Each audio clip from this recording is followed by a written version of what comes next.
Yo.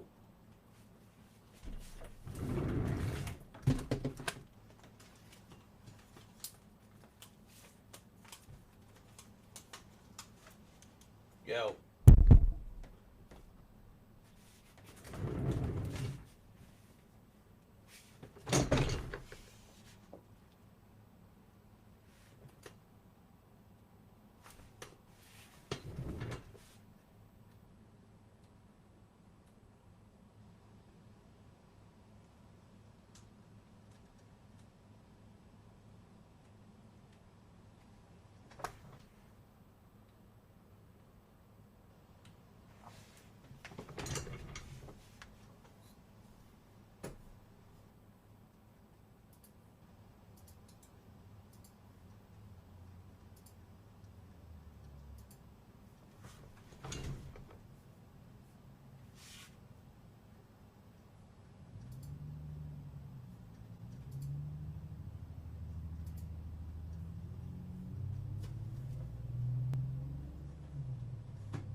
All right.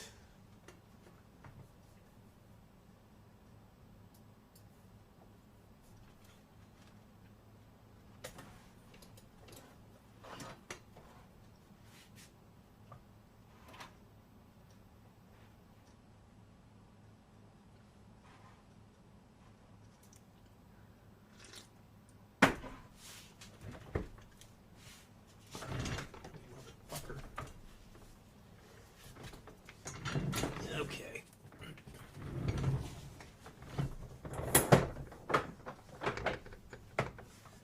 Oh. What the hell was that?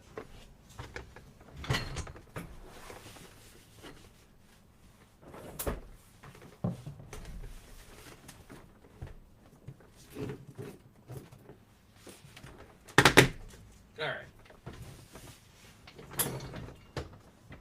All right, now I think I got my shit together.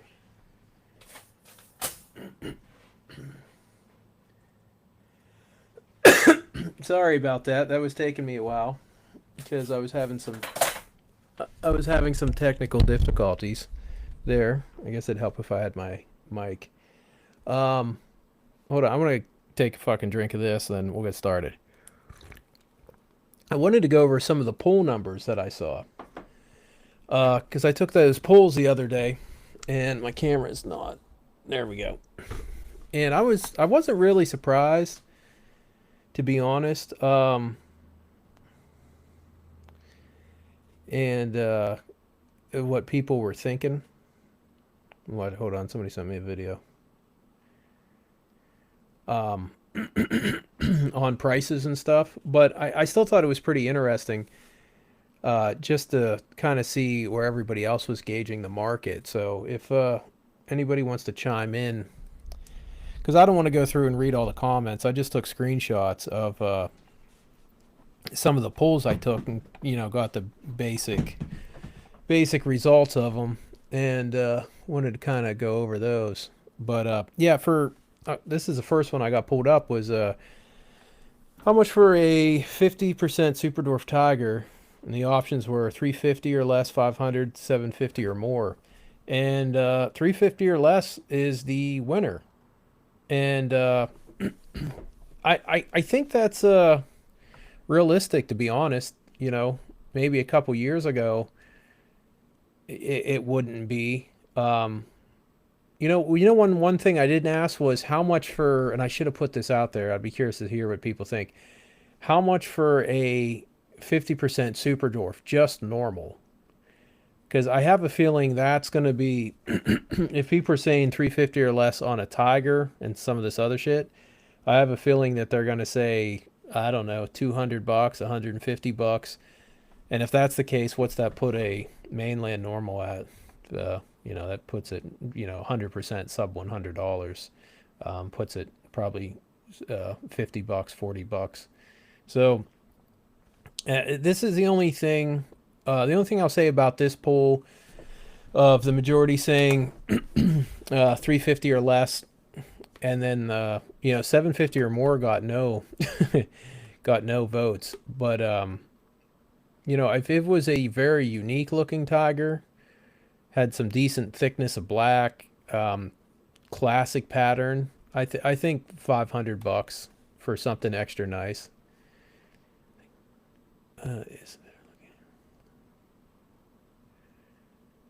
Okay, I think the overwhelming idea is the better looking that animal, the more you can charge. Yeah, then the amount depending on the. Okay, yeah, no, that makes sense. And I think that's fair too. So if it's a really nice tiger, uh, yeah, I don't see why you couldn't get close to 500. But yeah, it's this. I just think this is where this is going, and I said this a while ago that I thought a lot of this stuff was going to drop sub 500. Same for 50% Super Dwarf Platy. The winner again with almost the exact same is 350 or less. Even more votes for 350 or less. 750 still didn't get any votes. But yeah, I think that's another reasonable result. And I think also what this pushes us into is that the 50% super dwarfs stuff, at least on these codoms, ones that don't take much work to get to produce, I think they're definitely into that pet category now. So as breeders, I think breeders have to accept that the market sees these things as no longer in that breeder investment category, but they're more into that pet category. So yeah, so 350 or less, that's definitely pet prices, pet market. 50% Super Dwarf Sunfire. I think one person said 750 or more, but the 350 or less won. And that's something you don't even see anymore. Like you hardly ever see Super Dwarf Sunfires at all. I mean, Garrett had some. He had a pretty nice one actually for sale. I saw on Morph Market a while ago, but I forget. I think it was like $1,300 or something. And it was probably het for something. It probably wasn't just a straight Sunfire. All right, what's next? Yeah, I mean, I think that's fair. I think I didn't ask. I don't think I asked for Golden Child, but I think a Golden Child's going to be in that 350 or less range too. So let me know what you guys think on that. This one was interesting, and I should have had a third option because I got 50% Super Dwarf Purple, 1,000 or less, 1,000 or more, and I should have put a 7. I should have done a 750, 1,000 or 1,000 plus, because I have a feeling a lot of people are actually going to price just a straight 50% Super Dwarf at about $750 this year. I have a feeling that's going to be the price, and the purples kind of destroy the they kind of determine the price of lavenders and whites. So so whatever purple does in price, you can expect the same outcome for lavender and white. So, and it's usually about 25 to 50% difference in price. So like, if purple's $1,000, usually a lav or white's like maybe 750, but sometimes it's as low as sometimes it's nearly as low as 50% the cost. So you're seeing if the purple's 1,000, the white or lav's 500, sometimes less. 50% Super Dwarf Normal is nearly worthless at this point, in my opinion. No difference than a normal mainland. They might have some SD look, but you can't guarantee they're very small size. I I think I think that depends on how they're made. To be honest, a super dwarf bred to a mainland is probably going to give you a much more overall general size range that's smaller versus a 50 to 50, because a 50% to 50% has mainland coming from both sides, so you can get some pretty decent mainland blood lineup. You get some pretty decent sized snakes. So um, I that's the only thing about that I would disagree with. It depends really how they're made, because a super dwarf bred to a mainland, that their offspring seem to be a little bit more consistent in size. So it's when you have the mainland blood coming from both sides that you kind of run into some bigger snakes. But yeah, I mean, I would say, uh, I would say they don't have much value in terms of breeding. I would say they're definitely strictly a pet range. And I never tried to sell my Turn 8 crosses like the normals, even like the 75 percenters, the 50%. I've never tried to charge a lot of money for them because I've always just put them in the category of, hey, these are, it's a 50% Turn 8 normal, like these are pets. I've always pretty much sold them that. A lot of them I would give to Andrew and he'd sell them. I wouldn't even try to sell them. I'd just give them away to Andrew and he'd move them out at shows. All right. Where are we at on this next one here? Oh, I didn't even really. I don't even know if I finished my thought with this 50% Superdorf purple. Yeah, with Superdorf purples getting into that sub 1,000 range, uh, and that's, I mean, it's like 10 to 1 here on this vote. Uh, so I really think that's. I don't want to say that a nice purple will always make a good breeder, especially if you have the right genetics to run into it. So I don't want to say that a 50% purple super dwarf isn't is strictly a pet level type snake, because it'll always be useful for making something nice. And if you have a higher percentage male or something else to run into, like, they'll always be worthwhile. Even a 50% super dwarf purple male, you can run into a pure super dwarf, and now you got 75% heads. So yeah, but I think that's fair. I think with what you saw people do with the snow market, trying to make money and coming in and kind of crashing stuff, I kind of anticipated. That's actually why I put those two specific options of 1,000 or less or 1,000 or more. But so far, everybody's voted exactly like I thought they would. Okay, how much should this was an interesting one. How much should a 75%? How much more should a 75% super dwarf be than a 50% super dwarf for a morph like a platy or tiger? 50% or less, 100, 150. Somebody added 75%, and someone added 100% for recessive, 20 to 50% for everything else, basically. And I think that's on point. And I think for the recessive, I think that's a good option that somebody added, which was, I believe, Dylan, um, because it's a lot more work to get to the 50%. Obviously, it's a lot more work to get to 75% on the recessive than it is to get to the 75% on the codoms and incomplete dominant. So, yeah, but this one had a little bit more of a spread. I mean, the winner was 50% or less, which I really don't have a problem with that if it's a single gene, um, codom slash incomplete dominant gene. So, because that's really only one more breeding, and you can do it right away if you have a male. So you can do it in a year and a half. So I get that, but for the recessive, definitely. People. That's the thing. Like, people have to charge a little bit for their work. And let me know what you guys think. Let me know what how you think breeders should upcharge for projects that just take significantly longer. because there's two ways to argue that. There's from the breeder perspective of, yeah, it took me all these years to do that, and then there's the buyer's perspective that says you chose to take all those years to do that. I'm not paying for 5 or 6 years of your work. You chose to do that. This is what I'll pay you for what you produce. So there is an argument for and against it. But I think just because it does take so much more time, I think it is fair to have 100% increase for some of the recessive stuff.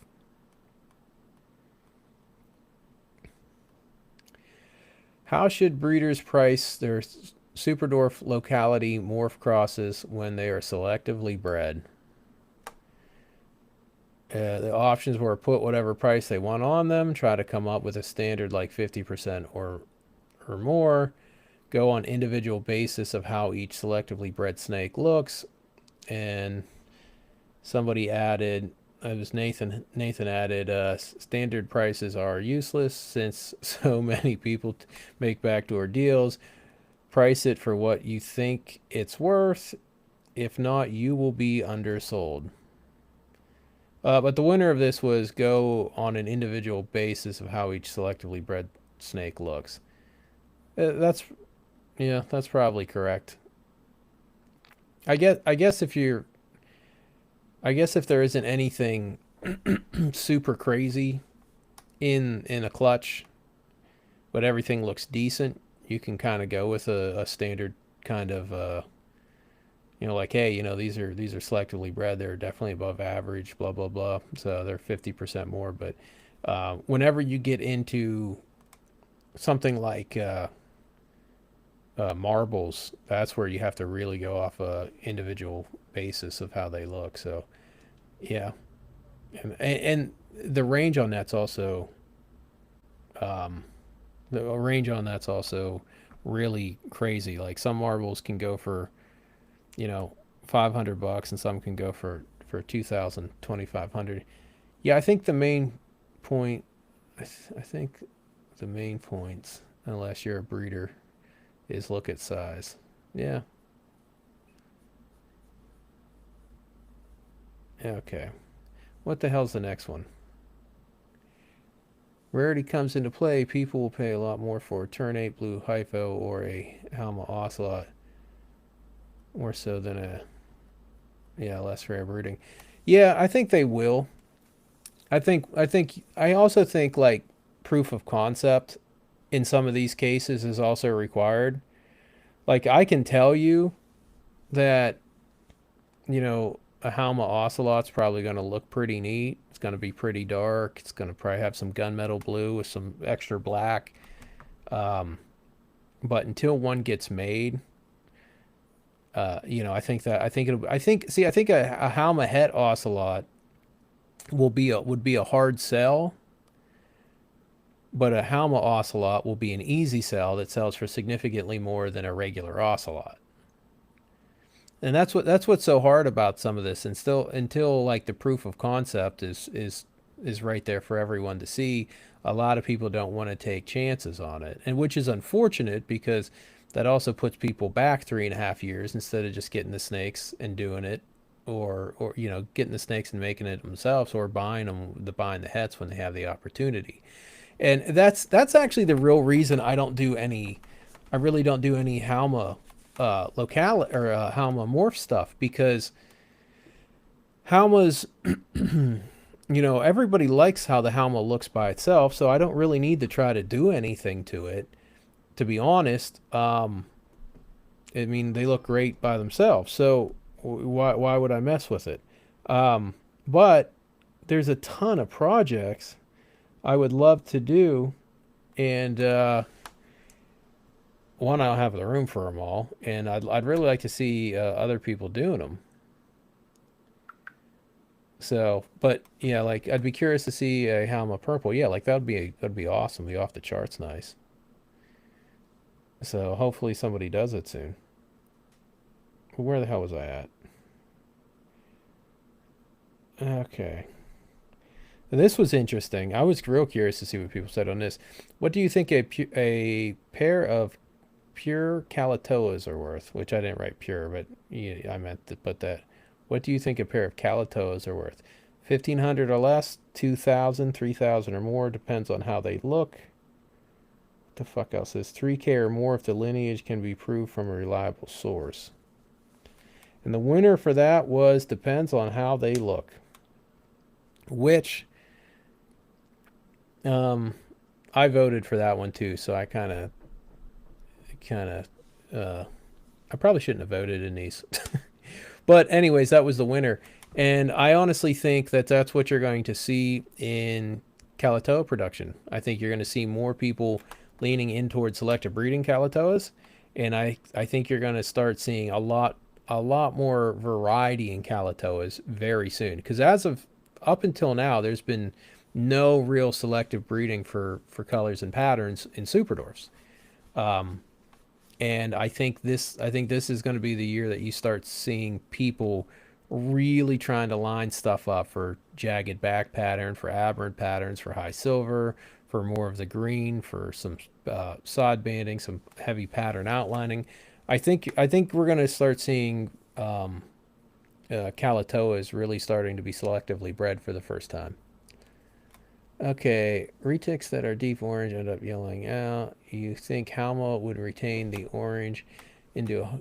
Oh yeah, no, Halmas would definitely retain the orange into adulthood. They would be a much darker color, and they also have a lot more pattern outlining. So you're also going to get a lot more area on the snake with those actually darker oranges and yellows. So yeah.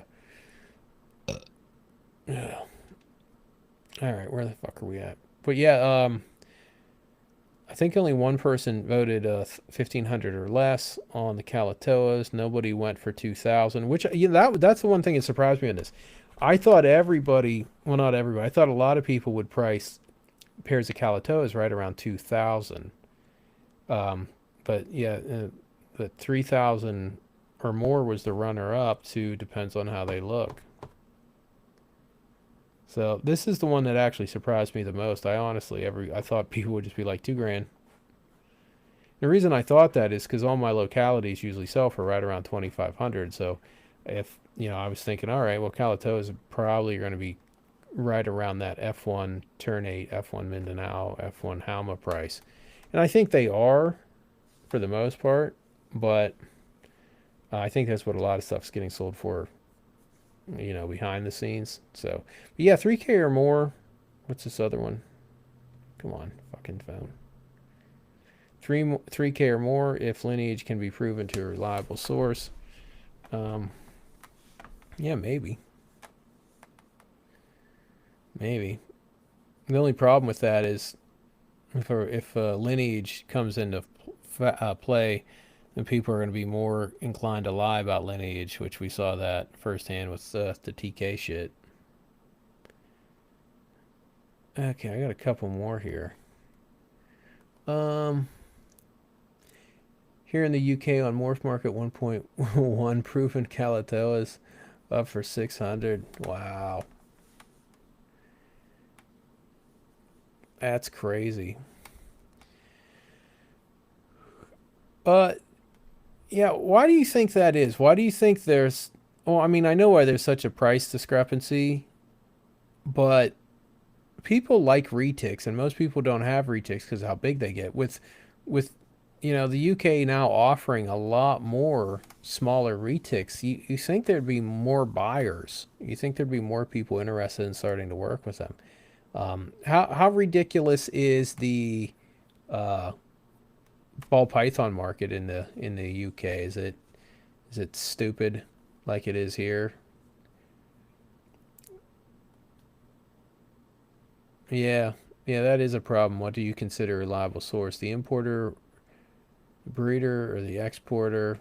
I guess you can't really. You have to kind of go off the import docs. So whatever it came in, whatever it was labeled as for the import documentation.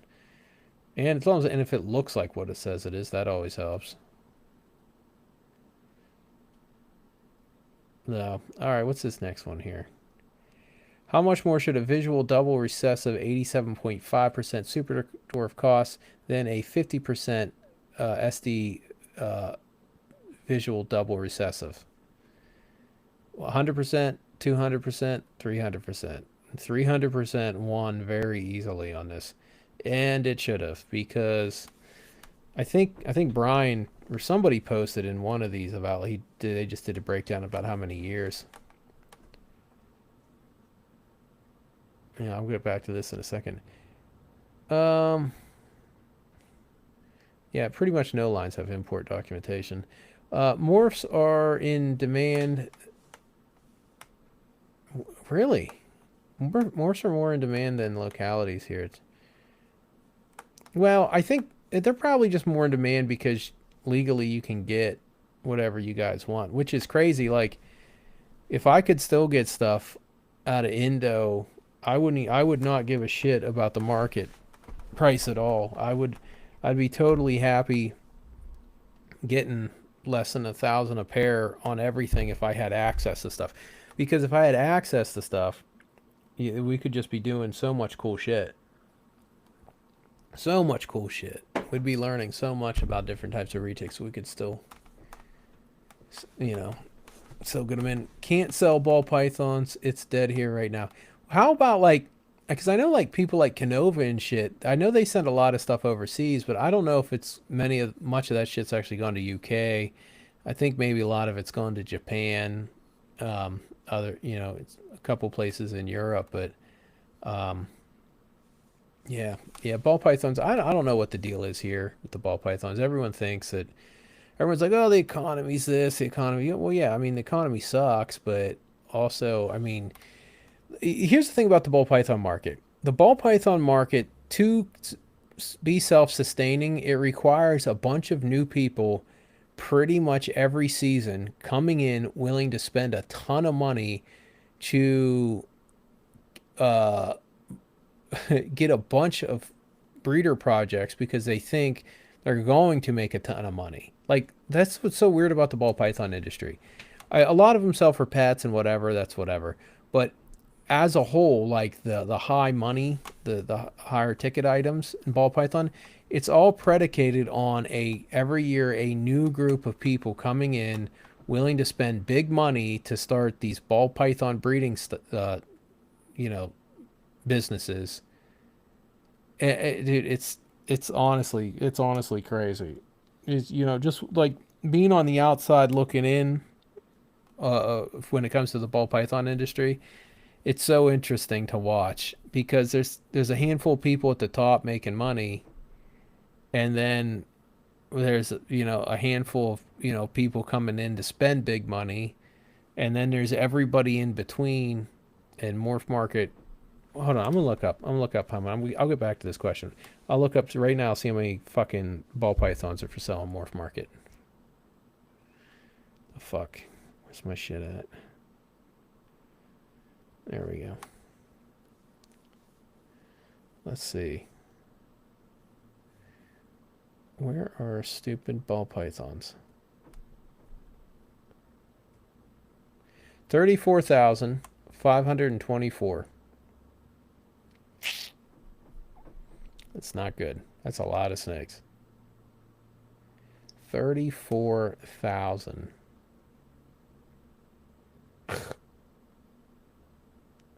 Wow. Dude, that's a lot. I think it's hit like 50,000 before too. Okay, where we got? Cancel. I think Morse will always be more in demand than localities and pure stuff pretty much across reptiles, period. Yeah, I think for the most part, the Morse will always be more in demand. I think the only exception to that is that I know of is in retics. The localities are okay. That's correct, with the exception to the rule being with localities among breeders or new and upcoming breeders, because I can tell you that breeders and newer breeders are much more interested in investing money into localities than they are morphs. And I think I think the reason for that is a lot of people are now looking at localities as, I guess, a long-term investment that's going to yield higher results. Because let's take a look at Aztec for a second as the that might not be that might not be the best example because it's Aztec kind of a dumpster fire that's got hit by a train. Um, so it, everybody knows it's just going to come down until they start making really nice Aztecs, and then hopefully it stabilizes. And once it gets into the localities, and the locality traits make it easier to produce nice looking Aztecs moving forward, that's what's actually going to stabilize it. And I think that's the reason why so many breeders and new breeders are actually more interested in investing in localities because it's a long term goal. It's a long term play to be able to continually add value to their animals and make them look better. So that's but for the most part, it's morphs. It'll always be morphs. But for the people that are trying to trying to add value to their shit, they're not really doing it so much more anymore with morphs. They're doing it with localities. Yeah, if only Bob magically found a few wild caughts in his collection. Well, I don't think Bob doesn't really give a shit about that stuff. Bob's all about numbers. He wants to crank out them numbers.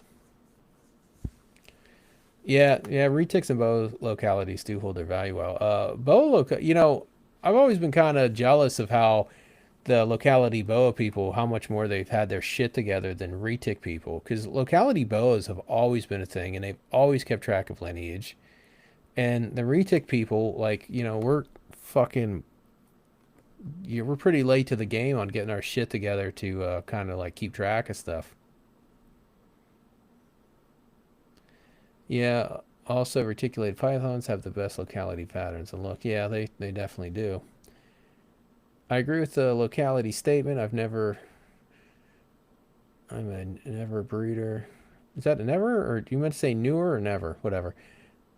And I've been very adamant in getting my look. I'm guessing that's newer.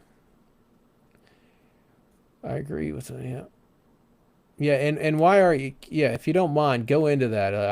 I've been very adamant in getting my localities, and what is the reason for that? Like, what do you think that the localities are going to bring to your collection over, say, adding some morph that you don't have?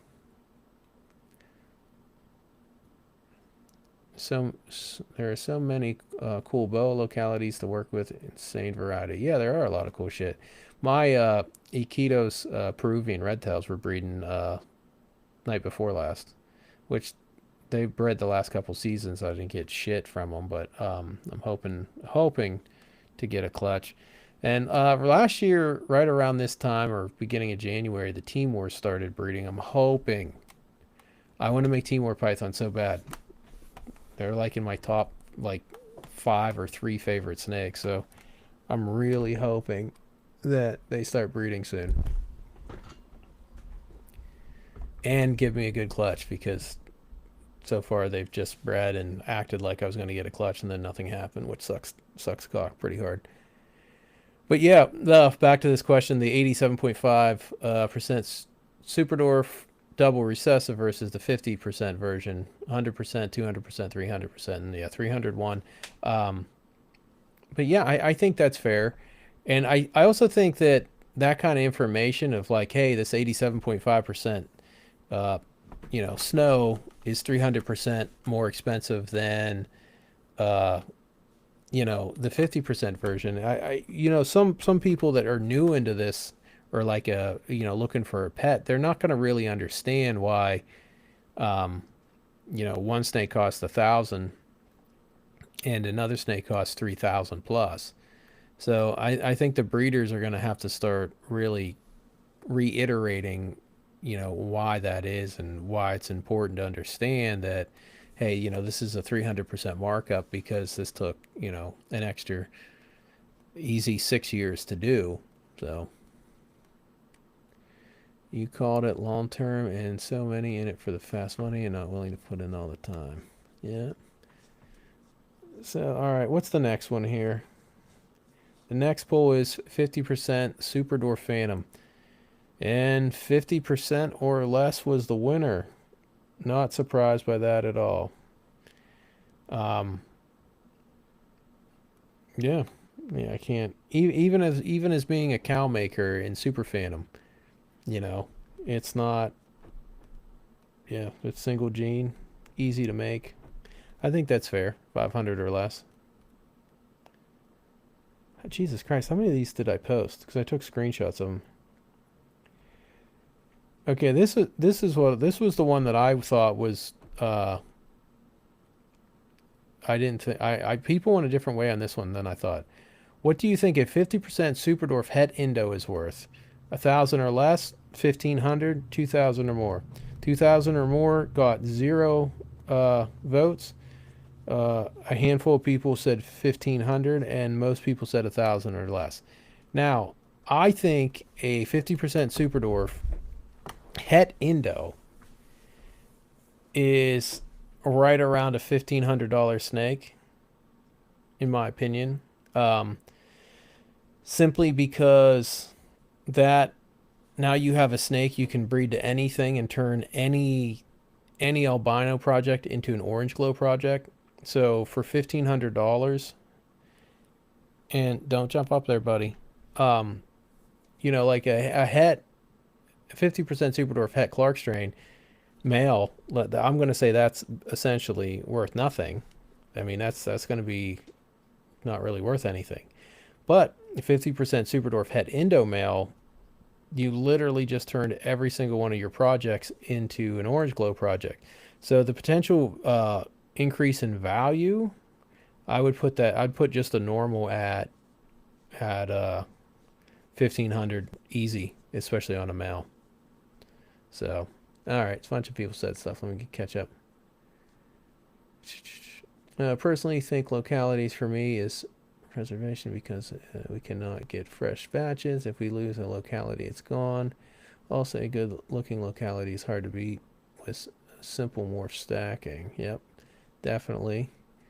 At 87.5, that's already 8 to 10 years of breeding to reach that recessive.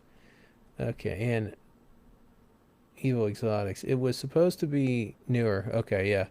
I love how Mindanao affects certain morphs and also want to preserve localities with my F1s. Yeah, that makes sense.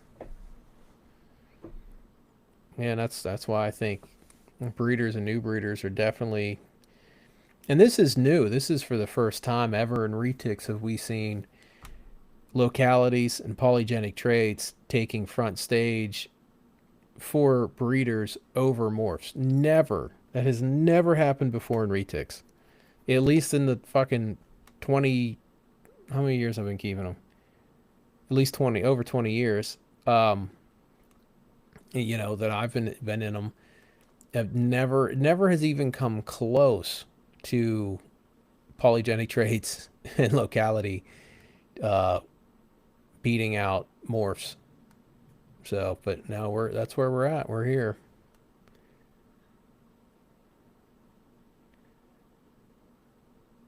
Well, what was that? High percentage single codon for 87.5. Yeah, I mean, even at 87.5 for a codon, it's still actually pretty high because you really don't see them. Next season, I'm shooting for some 87.5% ternate single codoms, and I'm actually doing that to make them for the new breeders that want to. Okay, here's what I think is going to happen. I think as more people get into this, there don't fuck with that. I think as more people get into this with the locality stuff, they're also going to have their Superdorf stuff, and I think they're going to want to start selectively breeding from the ground up. And I think they're going to want to do things like, all right, I want to get a line of platinum going. I want to get a line of this going. I want to get a line of this going. And I don't want to start out with a bunch of mainland blood. I want to start out with as much locality blood and locality traits as possible. So that's the reason I'm doing things like trying to make single and double gene ternates at 87.5%. So right out the bat, right out the gate, you know, they can take one of these animals to a Superdorf and start a line, and just be able to focus on that. And if you take an 87.5% ternate, platy, sunfire, whatever, and you breed it to a pure Superdorf, that puts you at 87.5% outcrossed right out the gate, and you only have 12.5% mainland blood. So you're able to add all that color, all that pattern, and little to no real influence you're getting from the mainland stuff. So you're also not adding a ton of size, because that's a big that's a big difference too. Is the Superdorf to mainland,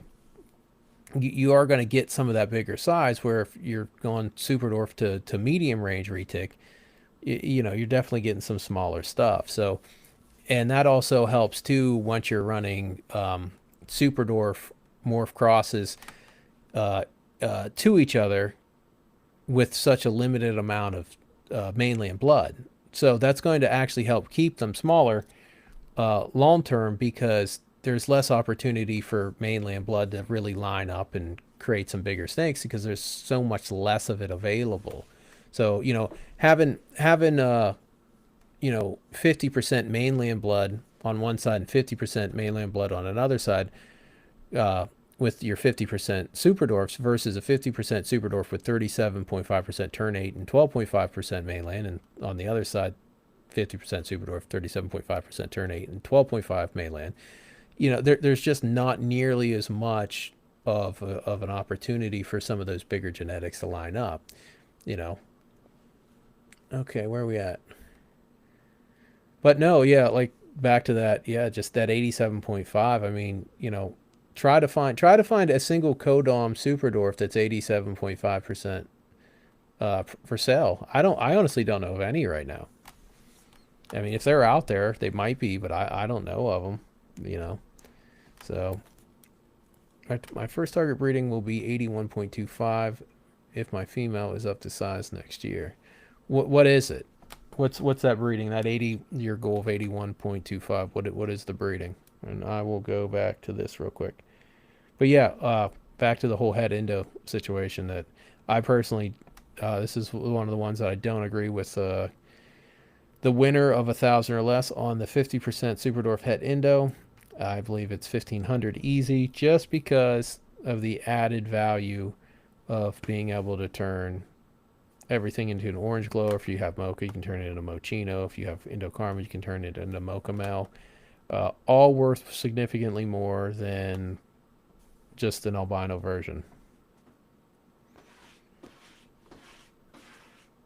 Hold on, I gotta go yell at my cat. Hold on. Come on, buddy. Come on. Let's go. Come on, let's go. Come on.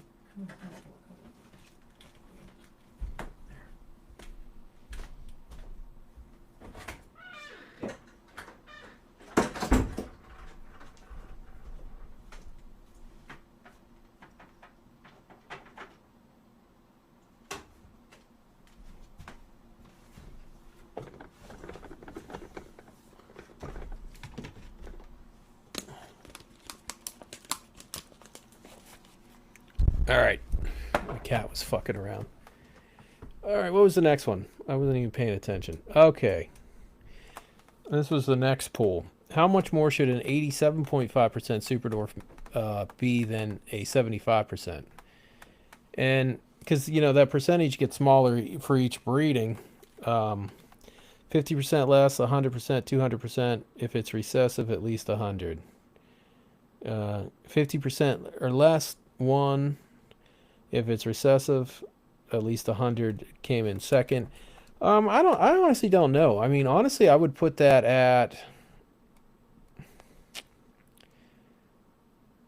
about 100%, to be honest.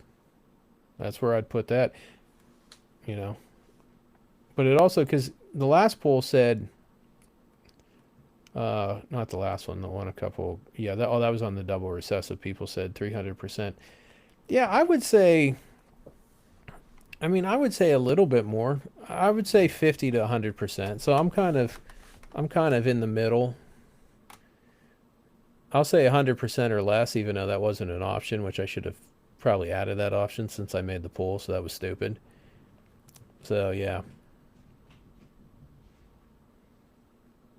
Yeah, but man, 50% or less, I don't know. I guess it depends also on the price of guess it depends on the price of the of what's going on, because you're also gonna have to look at the price of a 50%er. So like, let's say if it's a platinum and platinum's 250, let's say for some reason, um, then a 75%er should probably at least be 4 or 5, and then and then take it up again to 87.5%. You're looking at, I mean, I would like to think that would be at least. I'd like to think it would be at least 750 if an 87.5% super dwarf, will say platinum, should be at least 750 if a 50% is 250. I know that sounds like a lot, but dude, that's a lot of readings, you know. And that's probably going to be a big size difference too, because you're down to almost nothing left for the mainlands. Yeah, but that was it on those. So if there's any other topics people wanted to cover, somebody, I don't know if they're on here. Somebody was asking questions about camera stuff on next gen. Alistair was. Currently on iPhone. Nikon 5. Yeah, I'll tell him to hit me. I wonder if he can jump on here. Is Alistair on here at all? We can talk about camera shit real quick. Yeah, Merry Christmas. Is that Ryan? I think that's Ryan.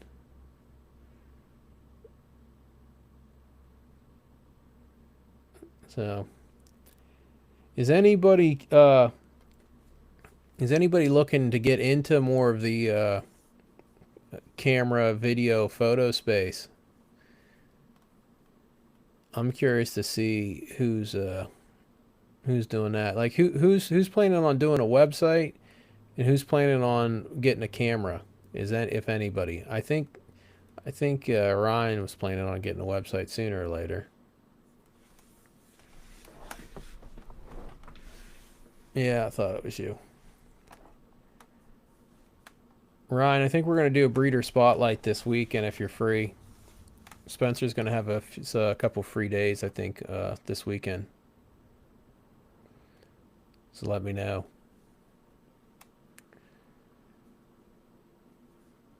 Yeah, because I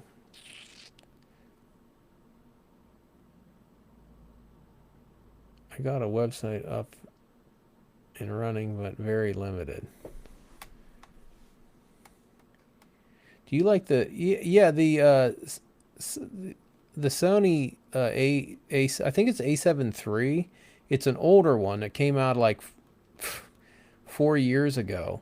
If you can find a good deal on that, get it, because it's going to be cheaper. And to be honest, Sony really hasn't made that many improvements since that camera, because that camera when it came out was pretty much ahead of everybody. And since then, they haven't really outdone that camera. So depending on the price, yeah, if you can, I think it's an A7. I think it's A. Hold on, I'll look. I think it's A7S III. It does, it's got great specs. Yes, that's 3. Yeah. Let me see what it's gone for. Jesus Christ. Yeah, it's still pushing $4,000. Hold on, I'm gonna look these up. I use Fuji, so I don't ever pay attention to Sony stuff. I want to see what year it came out. Sony A7S III. What year? I think this was the one. Yeah, 2000. Yeah, and all their stuff since then has just basically been as good or not as good, to be honest. And they've been, I think it's like the Sony FX3, FX30. Uh, that's all. They're really trying to push stuff towards that more style. And it also has no EVF. Um, so that's kind of difficult. Let me see what this is going for. The Sony FX30, it's only 1700, but also has no EVF. Then the Sony FX3A is 4200, so that's kind of pricey. What is this? Sony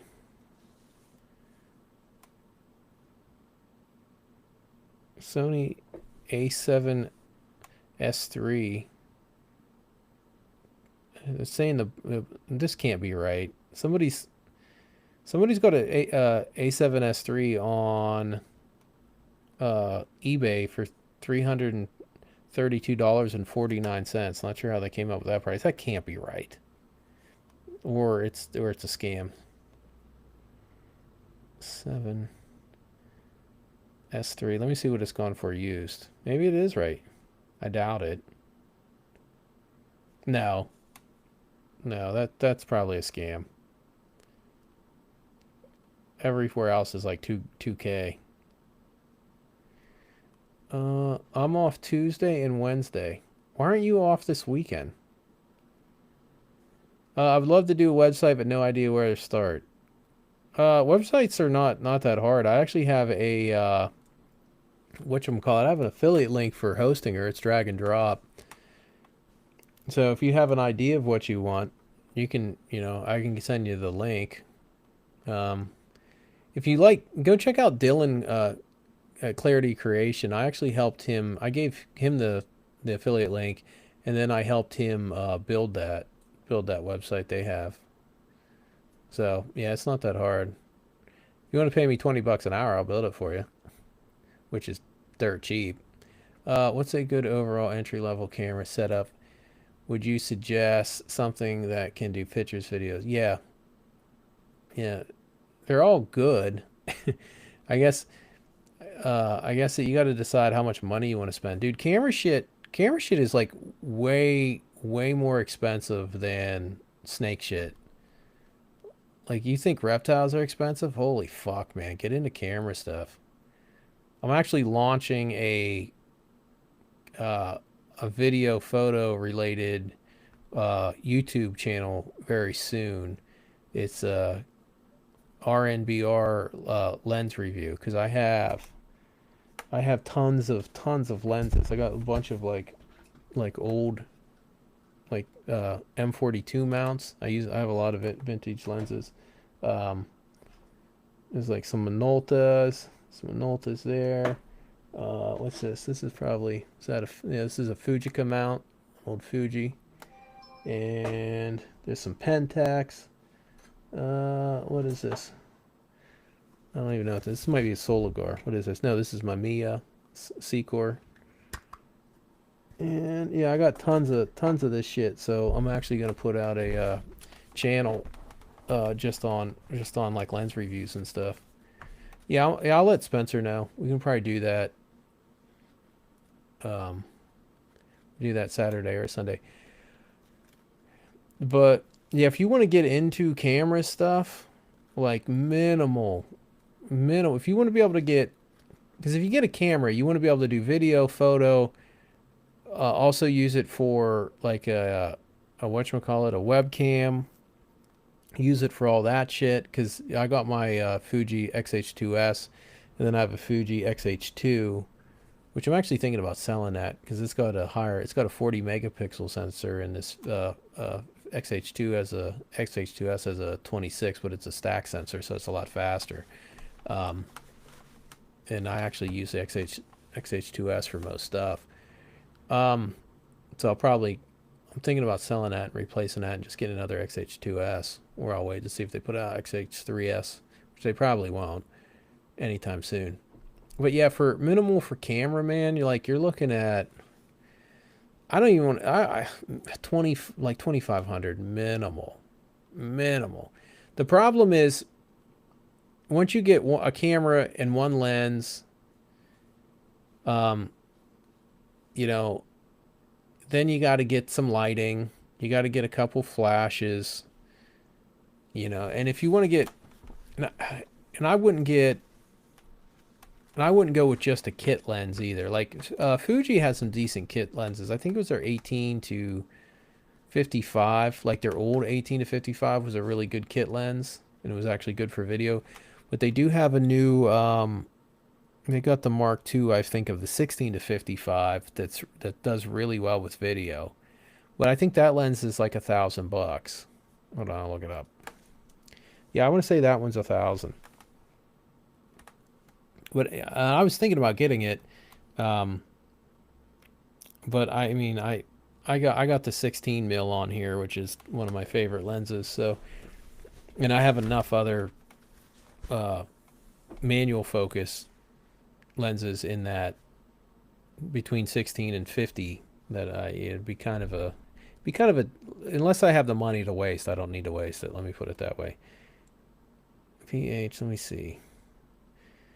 Let me see what like a good package. I would say if you're going Fuji would be the uh, X XS20. I think it's XS20. I think that's what it is. Yeah, it's $1,300. It's $100 off right now. And the Fuji, uh, 15 to or 16 to 55. Let me see. Let me see what the hell that's. Oh Jesus Christ! It's fucking $1,400. Damn. That's for the Mark II. But I mean, that's yeah. So right there, you're at like 3K out the gate. Then you got to get because you got to get the batteries. You got to get the cards for your data. Then you got to get your lights. Yeah, to be honest, to get into like camera stuff, you're looking at 5K. If you're not going to spend 5K, it's it'll be rough. MPB has a lot of used stuff that's good. MPB camera, so you can find a lot of this stuff significantly cheaper used on there. So, but is there any questions, comments? Ryan, did your girl hit her pre-lay shed? She should be coming up on that.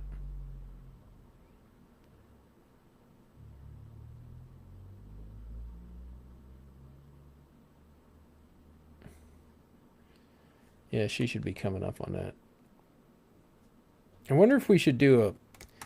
Wonder if me and Spencer should do a podcast strictly on like camera shit.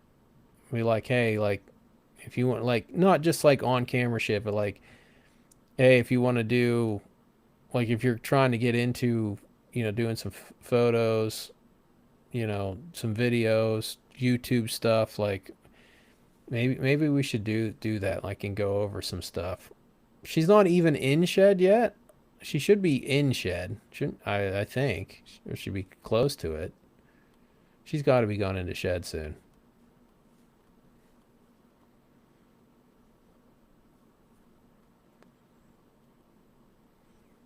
Yeah. Next gens, I mean, how many days has it been since somebody created a fake profile and started an argument on there? It's been a few days. It's been pretty good. I don't know why. That was clearly Brian Watkins. I don't know why he needs to do that stuff. It's completely unnecessary. And I'm hoping Triple Threat doesn't go down that same path, man. I'm trying to talk them out of doing that clickbait corruption or whatever in the reptile industry. I just we don't need that right now. I mean, if they got something legitimate to talk about, that's fine, but something tells me they don't. Yeah, I have I think on my website there's a whole page of just like different types of camera stuff. Like there's links, but yeah, I guess I'll talk to Spencer about doing an episode just on camera shit and like what you need to get it, like what you need to get to get all that stuff and do it right. But yeah, dude, it's fucking 5 grand, like easy 5 grand. It's easier to spend 10 grand on camera stuff than it is 10 grand on snakes. Like way easier. Um, Spencer is going to be putting out on his channel as soon as we have time to do it a retic breeding 101 course. It's going to be, I don't know how many videos it's going to be, but it's going to be just basically a breeding course that starts from um, getting your like early before breeding season starts into breeding, everything to look through the breeding, all the shed cycles,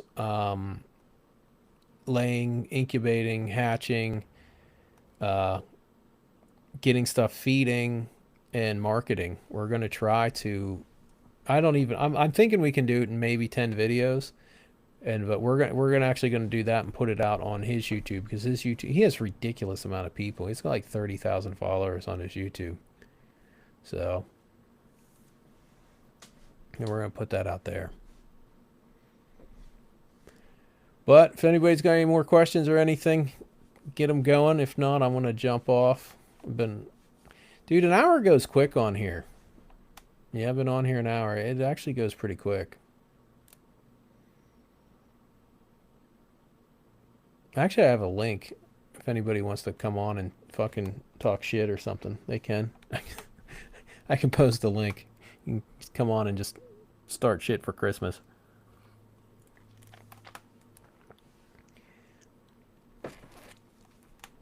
Oh, we got 12 watching.